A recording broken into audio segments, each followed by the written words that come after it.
Hi guys, for today's video, ayan, pag-usapan po natin kung magkano po ang kita sa GCash.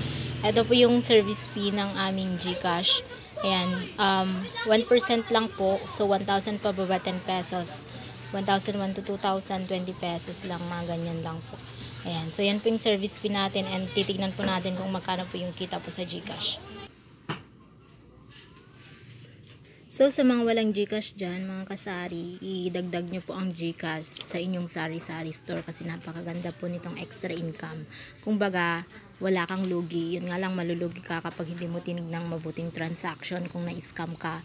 Pero kung hindi ka naman na-scam, napakaganda po nitong extra income kasi yung pera nandun lang, hindi po nawawala.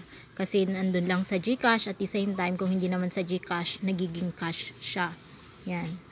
So, ipapakita ko lang po sa inyo yung mga kinita ko po sa GCash. Ayan, start po natin nung matagal na po kasi ako sa GCash, dinagdag ko lang ito. GCash po talaga yung una ko, bago po yung store, and then dinagdag ko na lang yung store nung kinalaunan. So, ito po yun.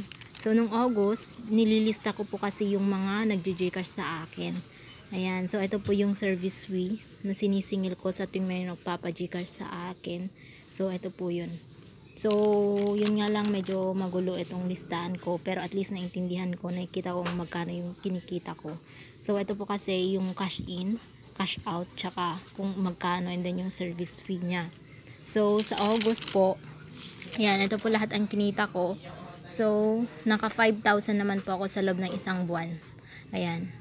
Including po yung Maya load.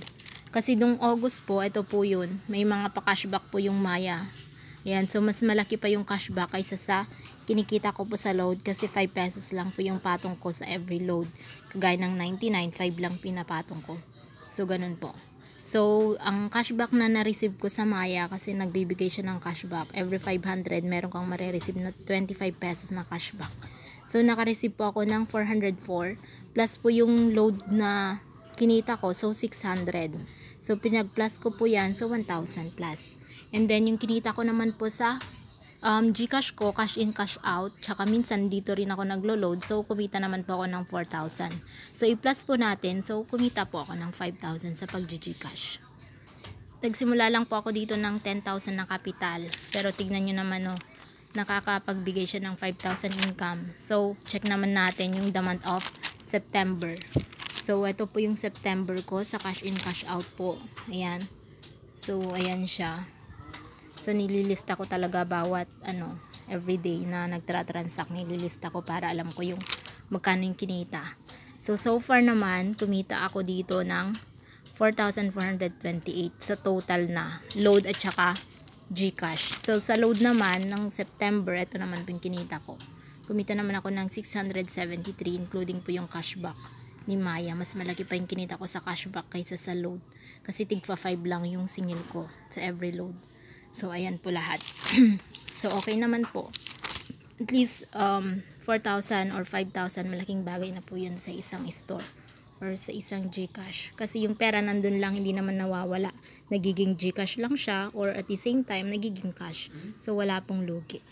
So, sa mga wala pa pong GCash dyan, try nyo rin po mag-GCash. So, yun lang po for today's video. Thank you po for watching. Bye!